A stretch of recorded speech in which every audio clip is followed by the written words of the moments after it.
Good evening. Welcome back.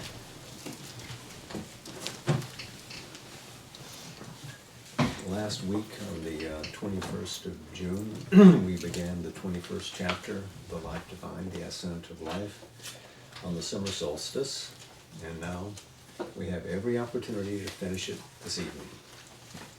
We're about halfway through, and Sri Aurobindo has reached a point where he's describing the interchange necessary in the evolution of life upon Earth, which extends its power and leads away from the atomic isolation, you might say, of individuality, even in the physical world, let alone in the growing vital world, to permit and encourage the fusion of being with being, as he says. This is the very process of life, a law of its existence. So we'll start with that paragraph and continue from there. We have then two principles in life: the necessity or the will of the separate ego to survive in its distinctness and guard its identity, and the compulsion imposed upon it by nature to fuse itself with others. So these are the two: to survive, to fuse. In the physical world, she lays much stress on the former impulse, for she needs to create stable, separate forms, since it is her first and really her most difficult problem to create and maintain any such thing as a separative survival of individuality and a stable form for it in the incessant flux and motion of energy and in the unity of the infinite. In the atomic life, therefore, the individual form persists as the basis and secures by its aggregation with others the more or less prolonged existence of aggregate forms which shall be the basis of vital and mental individualizations. So, in the first status of life, then, nature takes up the challenge to fix a form within this immense and endless flux, and then to promote within that fixed form individuality so that it can persist, and aggregates so that they can persist, and this as a key thrust of the cosmic aim. If she does not do that, then conscious evolution beyond won't be possible, won't be feasible. We're going to meet a couple of terms tonight that we may want to spend a little bit of time digging into the meaning for aggregate and association. Let's do, since we've just met aggregate here, this one first.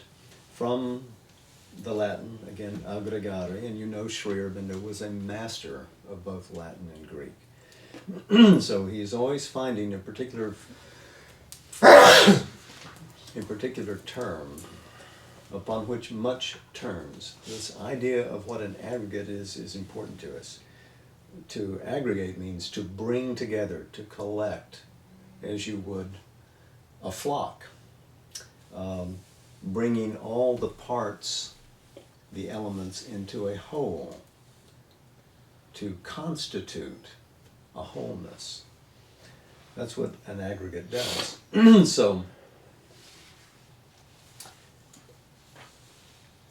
he continues then, but as soon as nature has secured a sufficient firmness in this respect for the safe conduct of her ulterior operations, she reverses the process. The individual form perishes, and the aggregate life profits by the elements of the form that is thus dissolved. So while the first job was to fix the form and allow it to persist against everything that seems to be not self, now in the second stage, it's got to give itself up. It's got to be consumed, brought into the commonality of the larger aggregate. So in the second status, the form is absorbed into a larger term. This, however, Sri Aurobindo writes, cannot be the last stage. That can only be reached when the two principles are harmonized, when the individual is able to persist in the consciousness of his individuality, and yet fuse himself with others without disturbance of preservative equilibrium and interruption of survival. So there must be a third status which allows these two to lean into each other and be harmonized. We must be able to both survive and fuse. That last phrase, without disturbance of preservative equilibrium and interruption of survival, is an addition that Sri Aurobindo made when he was revising to give it the kind of fullness that he intended.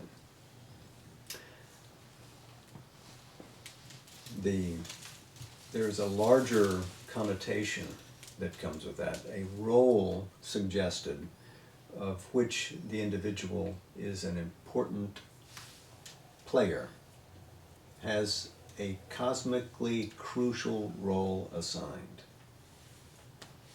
but must be able to have that kind of equilibrium and interruption without destruction, or, pardon me, not to be interrupted so that the individual can survive. So, to continue then, the terms of the problem presuppose the full emergence of mind. So if this is a cosmic question, mind must emerge.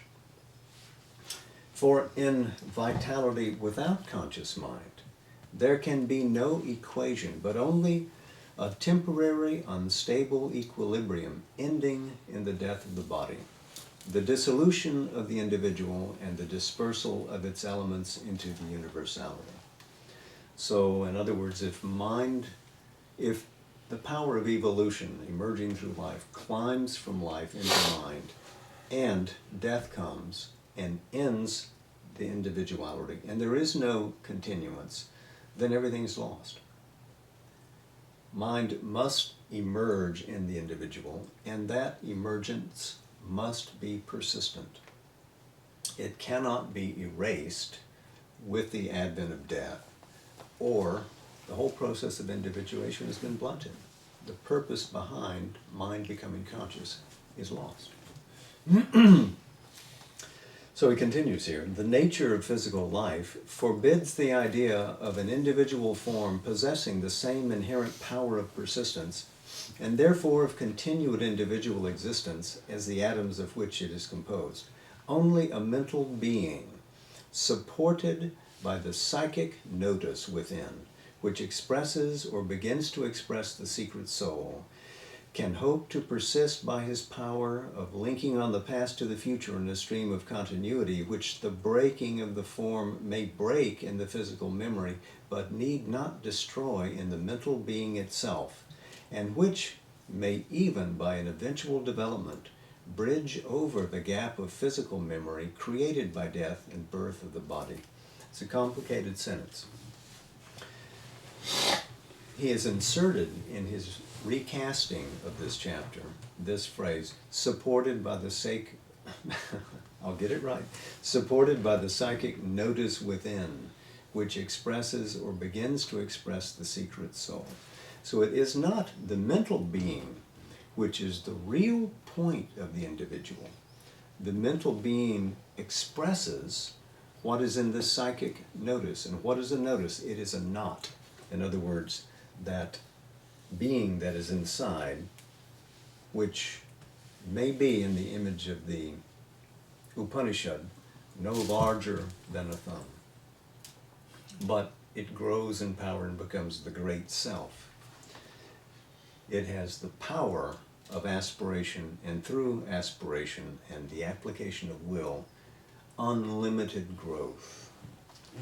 So this psychic being, which he suggests here is the nature of our true individuality, is our secret soul expressing itself in mind, is more than important. It is the key to the real nature of the universe, and in a way is the key to the cosmos as well. So he also suggests that even if the mind suffers the loss of the body, if the mind grows sufficiently in consciousness, if it can reflect perfectly enough the value of the soul within, then in a sense it can maintain through that association a kind of immortality and not be obliterated. Potentially would persist from life to life, even with the interruption of death. So we would not fall out of remembrance of our past existence if the consciousness was mature and wide enough. Life after life after life would be as if strung as pearls upon a thread. And we would be awake to all that we've done before without losing the significance and the thrust of our current mission. It's advantageous to us, as Sri Aurobindo will describe later, for us not to remember right now all that we've done in the past. We would be lamenting all of our failures or, exulting in our victories and forget what we have to do now. So, and then he writes, even as it is, even in the present imperfect development of embodied mind, the mental being is conscious in the mass of a past and a future extending beyond the life of the body. He becomes aware of an individual past, of individual lives that have created his, and of which he is a development and modified reproduction, and of future individual lives which his is creating out of itself. He is conscious also of an aggregate life, past and future, through which his own continuity runs as one of its fibers. So even now we're aware of our temporal linkage, and we can awaken mentally to the linked lives of our own past, where it's directing us into the future, because what we do now determines what we will become, and of our placement in the generality of things, because we are a thread in a large tapestry, but it is a dynamic tapestry. Tapestry suggests that we're just sitting there, but actually this is a growing, evolving universe, and we're part of a growing world, intentionally, secretly, but even if we don't intend, and even if we're not aware, we're compelled to grow, to move forward.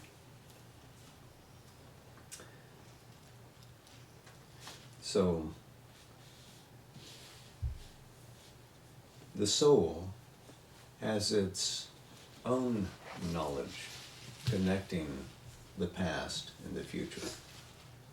The mind might get a peek here and there, may have a glimpse of it, even if it hasn't reached the fullness of its development. But that soul is what carries the persistence forward and impresses its will upon the mind to continue to grow.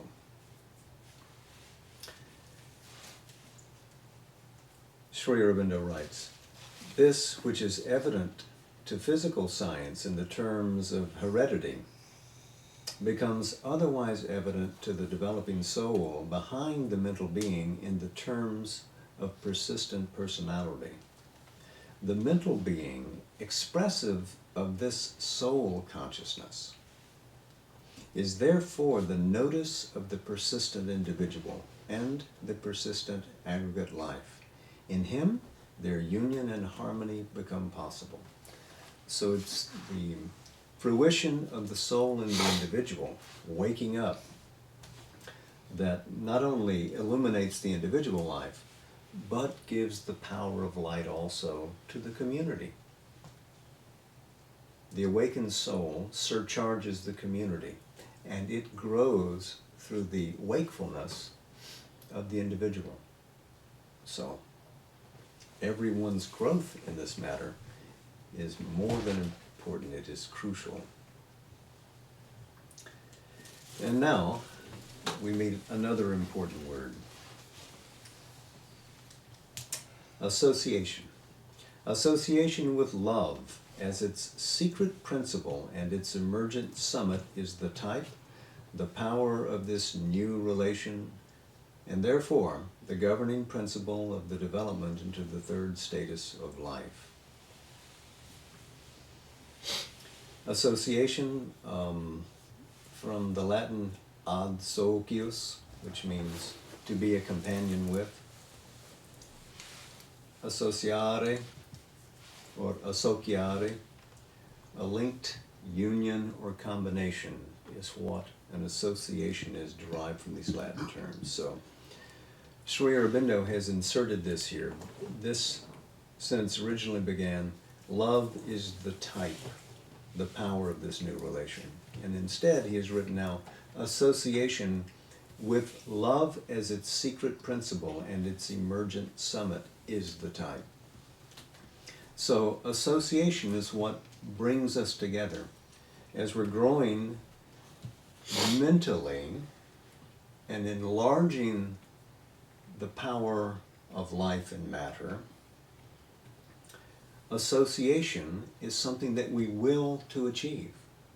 We intentionally lean out, reach out to the other.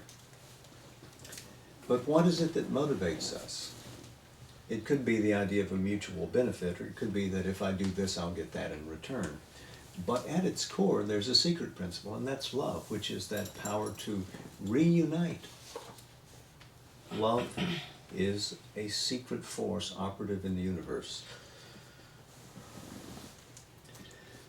The conscious preservation of individuality, along with the consciously accepted necessity and desire of interchange, self-giving, and fusion with other individuals, is necessary for the working of the principle of love. For if either is abolished, the working of love ceases, whatever may take its place. So the persistence of the individual, the fusion with others, both must be there for love to flower. A sustained individuality, a leaning of oneself into other self, indispensable for the power of love to come and introduce an element which can bring ultimate harmony to the evolving cosmos. He goes on, this idea is interesting, fulfillment of love by entire self-immolation, even with an illusion of self-annihilation, is indeed an idea and an impulse in the mental being, but it points to a development beyond this third status of life.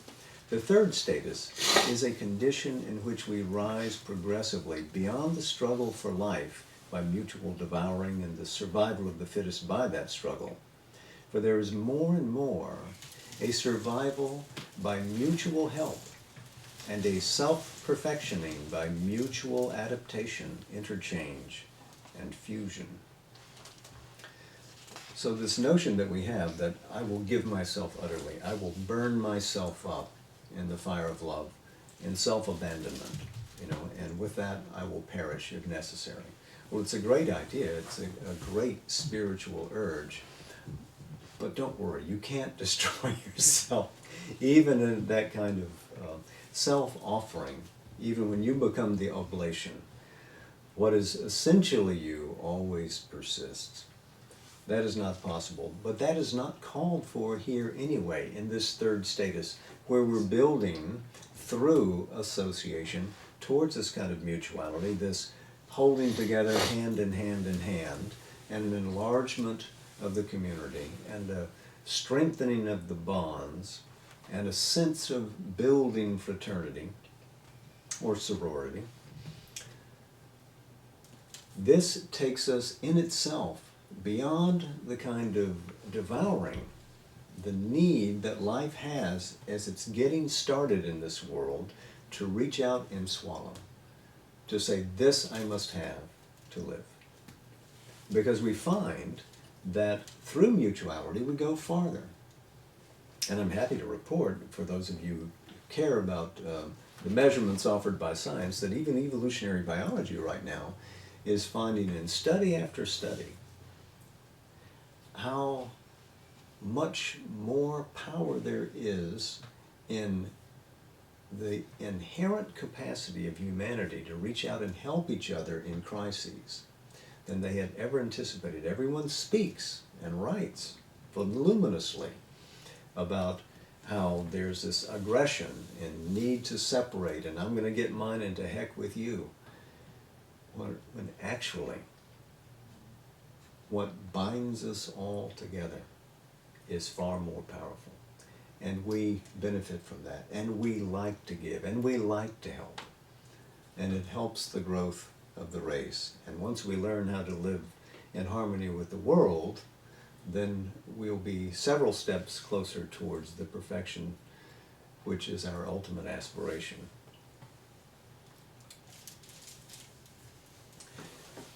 He continues, life is a self-affirmation of being, even a development and survival of ego, but of a being that has need of other beings, an ego that seeks to meet and include other egos and to be included in their life.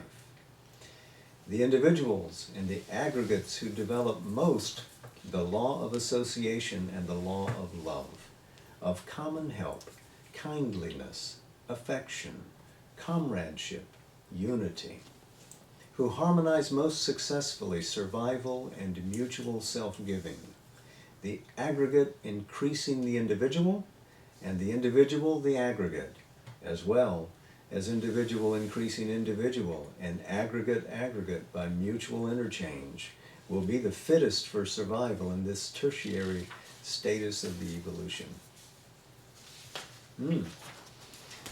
So it's our coming together. Child helping child. Flame lighting flame. One conscious group helping another conscious group will lead us to a grander future than fierce competition or the struggle for dominance which Darwinism suggests. Looking at this principle behind the process, as Sri Aurobindo describes it, gives us a far nobler sense of what evolution is attempting to accomplish than Darwinism suggests to us.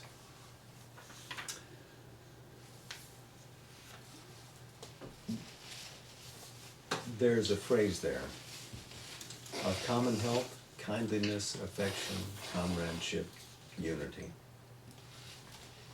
There is a contemporary, you might say, a current trend to draw attention to kindly action. It is part of all the world's religions, and if a person is kind, one considers oneself to be spiritual, considers others to be spiritual. It is interesting that Sri Aurobindo, more than 70 years ago, decided that he needed to insert that in there to give the sentence the sense of wholeness that he intended. Kindliness, affection, comradeship, unity. Well, he continues, this development is significant of the increasing predominance of mind, which progressively imposes its own law more and more upon the material existence. Let's go ahead and read the footnote that's there, which, by the way, was added later. That's not part of the original in the Arya. What is spoken of here is mind as it acts directly in life, in the vital being, through the heart.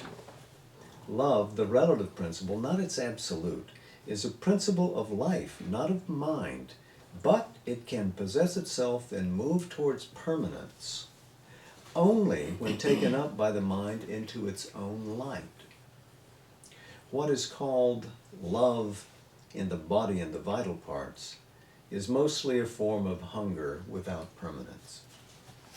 And remember, what love is trying to achieve is to enlarge the individual, but to restore to the individual a persistence based upon the emerging soul power. And it's that love that arcs out of the awakening individual and draws all into a commonality. Back to Sri Aurobindo now. For mind, by its greater subtlety, does not need to devour in order to assimilate. This is different from the sheer vital acting in matter then. Because mind is more limber and more lucent, it doesn't have to swallow in order to assimilate. It can do it consciously. It doesn't have to bring it into its own being. It can extend its consciousness out. It can enlarge itself, and one consciousness can contain all. For mind, by its greater subtlety again, does not need to devour in order to assimilate, possess, and grow. Rather, the more it gives, the more it receives.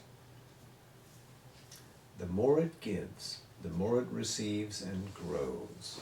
And the more it fuses itself into others, the more it fuses others into itself and increases the scope of its being. Physical life exhausts itself by too much giving and ruins itself by too much devouring. Ain't it the truth?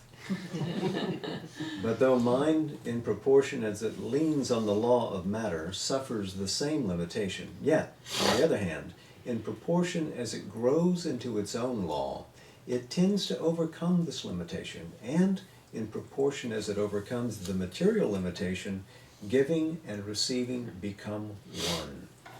Remember that phrase from the Gita that we recited recently, where the cycle of giving unifies all. There is this communion. We give to the divine. We give ourselves to the divine. We are ourselves that offering. And what comes back to us after we have given ourselves is a greater sense of what we are, a greater unity with all around. So in giving, we have received. And in receiving, we're impelled, invited to give yet again.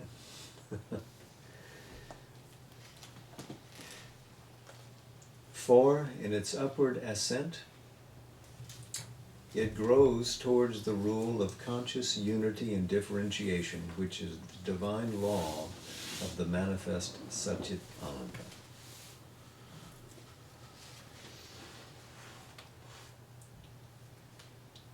And what is the manifest Satchit Ananda? That is the supramental power in extension.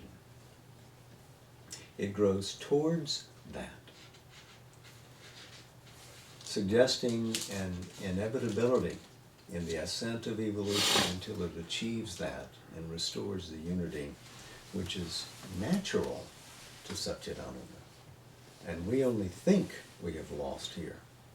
We really haven't, but we have to prove it by rediscovering it and making it throb in the very sinews of our flesh. So the next paragraph, this was all about, well, I'll restrain myself. The second term of the original status of life is subconscious will, which in the secondary status becomes hunger and conscious desire. Hunger and desire, the first seed of conscious mind. Well, the original status that he's talking about, again, is death, hunger, incapacity. Remember the whole warp and the woof of the last chapter.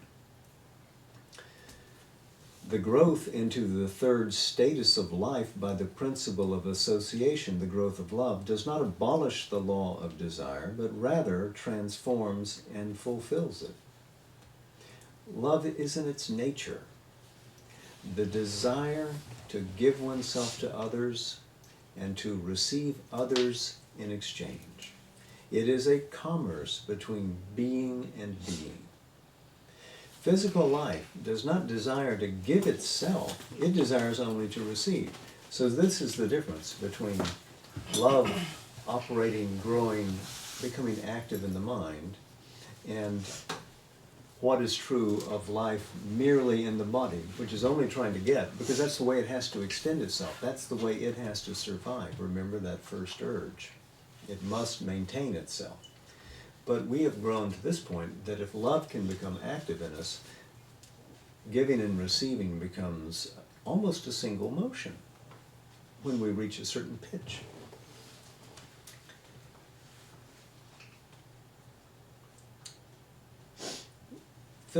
I think I've read this before, but let me read it again. Physical life does not desire to give itself. It desires only to receive. It is true that it is compelled to give itself, for the life which only receives and does not give must become barren, wither, and perish, if indeed such life in its entirety is possible at all here or in any world. But it is compelled, not willing. It obeys the subconscious impulse of nature rather than consciously shares in it. So life confined merely to the body does not give itself, but it's forced to interact with others, to become part of the larger commerce by dint of the will in it, which is below, obviously, its line of awareness. It is unconscious or subconscious. Even when love intervenes, the self-giving at first still preserves to a large extent the mechanical character of the subconscious will in the atom. Love itself at first obeys the law of hunger and enjoys the receiving and the exacting from others rather than the giving and surrendering to others, which it admits chiefly as a necessary price for the thing that it desires. This recalls Mother's observations about the several stages of love that we talked about last week. But here, it has not yet attained to its true nature. Its true law is to establish an equal commerce in which the joy of giving is equal to the joy of receiving and tends in the end to become even greater. But that is when it is shooting beyond itself under the pressure of the psychic flame to attain to the fulfillment of utter unity, and has therefore to realize that which seemed to it not self as an even greater and dearer self than its own individuality. So this is a key rephrasing here. Sri Aurobindo has inserted this phrase, under the pressure of the psychic flame. Now, he has not yet, anywhere in the Life Divine, fully described what he means by the psychic, the psyche. And it's several stages of consideration. We're going to come to that, and relatively soon. But he felt it important here to give us a hint so that we truly understand what he means by the nature of this conscious individual looking for that utter unity. So,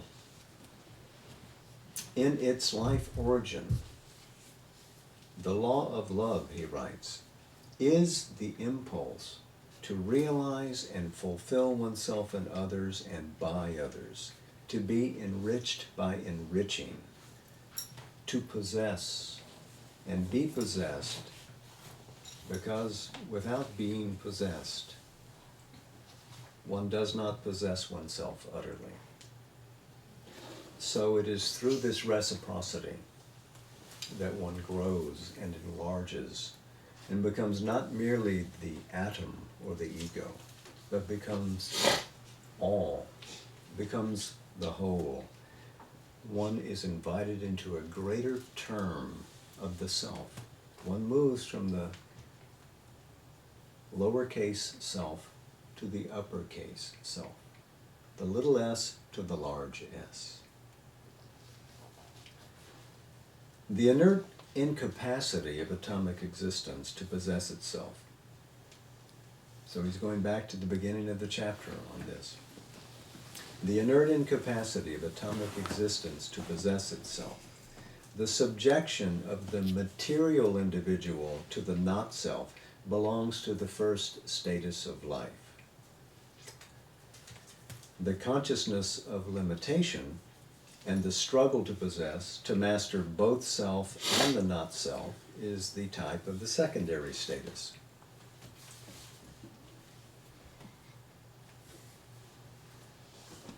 Here too, the development to the third status brings a transformation of the original terms into a fulfillment and a harmony which repeat the terms while seeming to contradict them.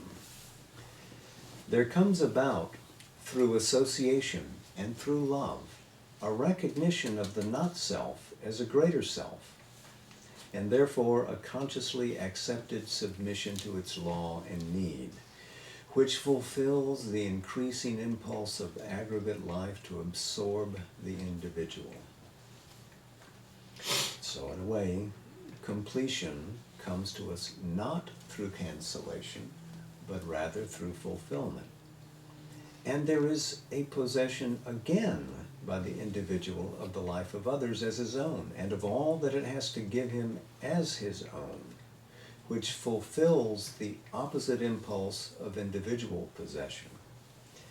Nor can this relation of mutuality between the individual and the world he lives in be expressed or complete or secure unless the same relation is established between individual and between aggregate and aggregate.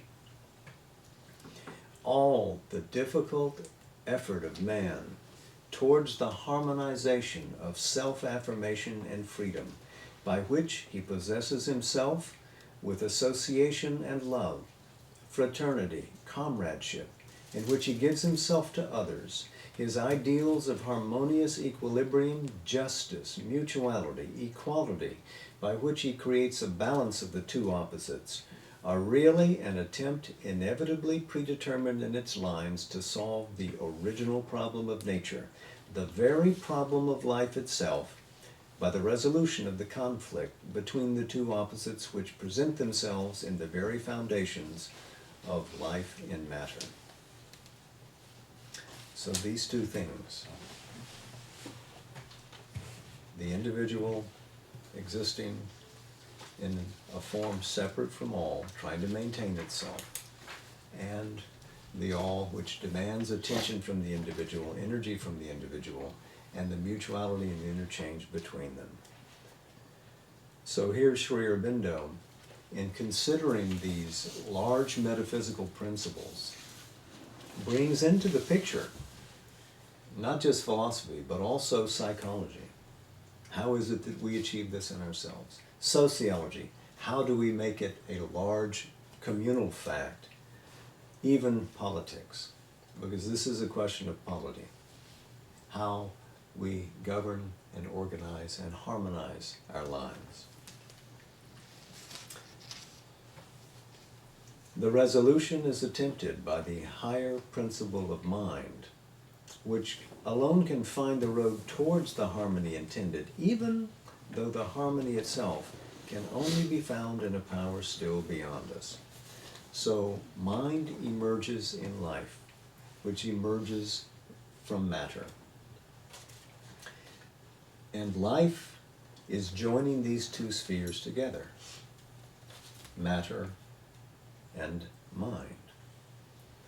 And as mind grows from material life back towards its own home, remember, it is an extension of the supramental consciousness, which leans out from the supermind in order to establish separation of forms, to fix those forms so that there can be individualities with assured, protected formation, that at all we have this kind of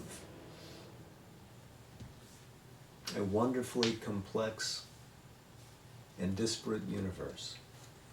But now the challenge is, how do we get from what is disparate and apparently divided back to unity?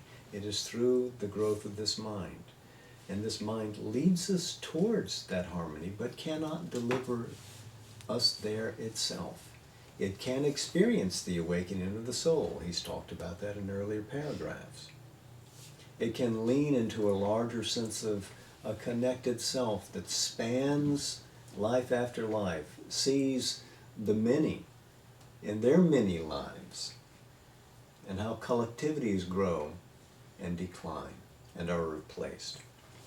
But however that may be, we have not yet the power to govern it all. We might awaken to it. We may have glimpses. We may have a vision of what might be. But we have not got that until we grow beyond mind. And so we come to the final paragraph of this chapter. For if the data with which we have started are correct, the end of the road, the goal itself, can only be reached by mind passing beyond itself into that which is beyond mind, since of that the mind is only an inferior term and an instrument, first for descent into form and individuality, and secondly for re-ascension into that reality which the form embodies and the individuality represents. Therefore, the perfect solution of the problem of life is not likely to be realized by association, interchange, and accommodations of love alone, or through the law of the mind and the heart alone. It must come by a fourth status of life, in which the eternal unity of the many is realized through the spirit, and the conscious foundation of all the operations of life is laid no longer in the divisions of body, nor in the passions and hungers of the vitality, nor in the groupings and the imperfect harmonies of the mind, nor in a combination of all these, but in the unity and freedom of the spirit. So from that unimaginable unity of that unknowable reality, positively stated as Satchit Ananda, existence, consciousness, and bliss, which through a thrusting forth of its own conscious power, Chit Shakti, constellates itself through a supramental agency as an ideal cosmos above, in which unity and breadth permit diversity. And diversity is in harmony with the all. And diversity is permitted to lean forward and, in a sense, dominate the scene, and then lean forward still and project itself through the mind. This mind, establishing the separations of forms, empowers itself in its involution as life, and then descends, concretizes itself into materiality, into what is apparently disaggregated, divided. And from that, the entire process of evolution begins, with love as the secret engine of emergence, because division must give way to unity, insentience to full consciousness and delight, and we must move from what seems to be divided back to oneness. So in this, the development of life has three stages.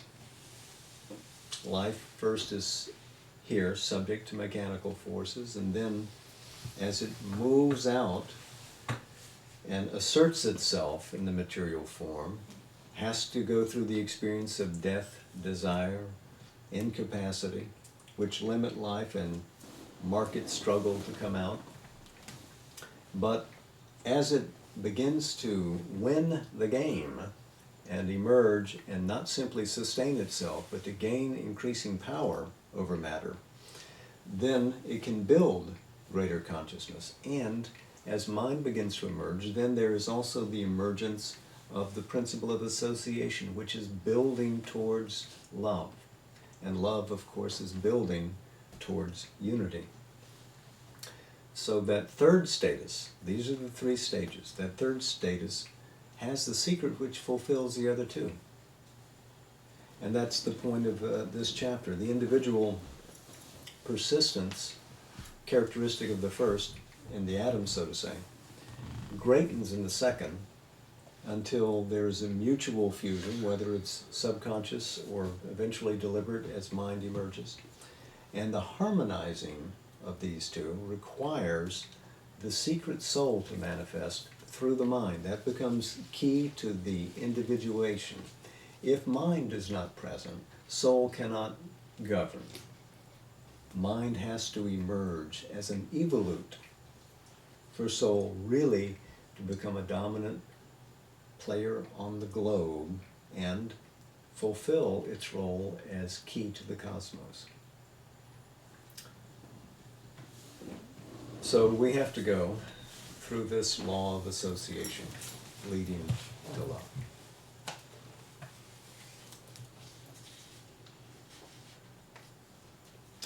I think we'll be ready then for the next chapter next week.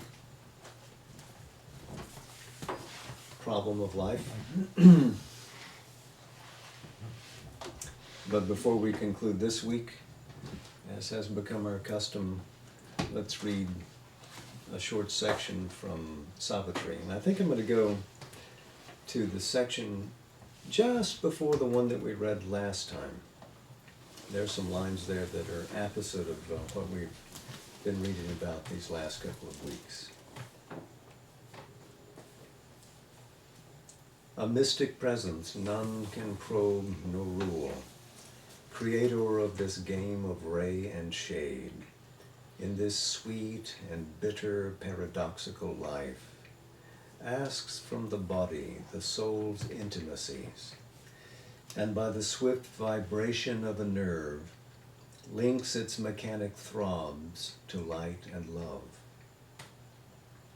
It summons the spirit's sleeping memories up from subconscious depths beneath time's foam, oblivious of their flame of happy truth, arriving with heavy eyes that hardly see. They come disguised as feelings and desires, like weeds upon the surface float a while, and rise and sink on a somnambulous tide. Impure, degraded though her motions are, always a heaven truth broods in life's deeps. In her obscurest members burns that fire, a touch of God's rapture in creation's acts. A lost remembrance of felicity lurks still in the dumb roots of death and birth. The world's senseless beauty mirrors God's delight. That rapture's smile is secret everywhere. It flows in the wind's breath, in the tree's sap. Its hued magnificence blooms in leaves and flowers. When life broke through its half-drowse in the plant that feels and suffers but cannot move or cry, in beast and in winged bird and thinking man, it made of the heart's rhythm its music's beat. It forced the unconscious tissues to awake and ask for happiness and earn the pang and thrill with pleasure and laughter of brief delight, and quiver with pain and crave for ecstasy. Imperative, voiceless, ill understood, too far from light, too close to being's core, born strangely in time from the eternal bliss. It presses on heart's core and vibrant nerve. Its sharp self-seeking tears our consciousness.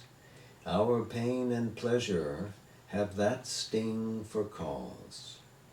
Instinct with it, but blind to its true joy, the soul's desire leaps out towards passing things.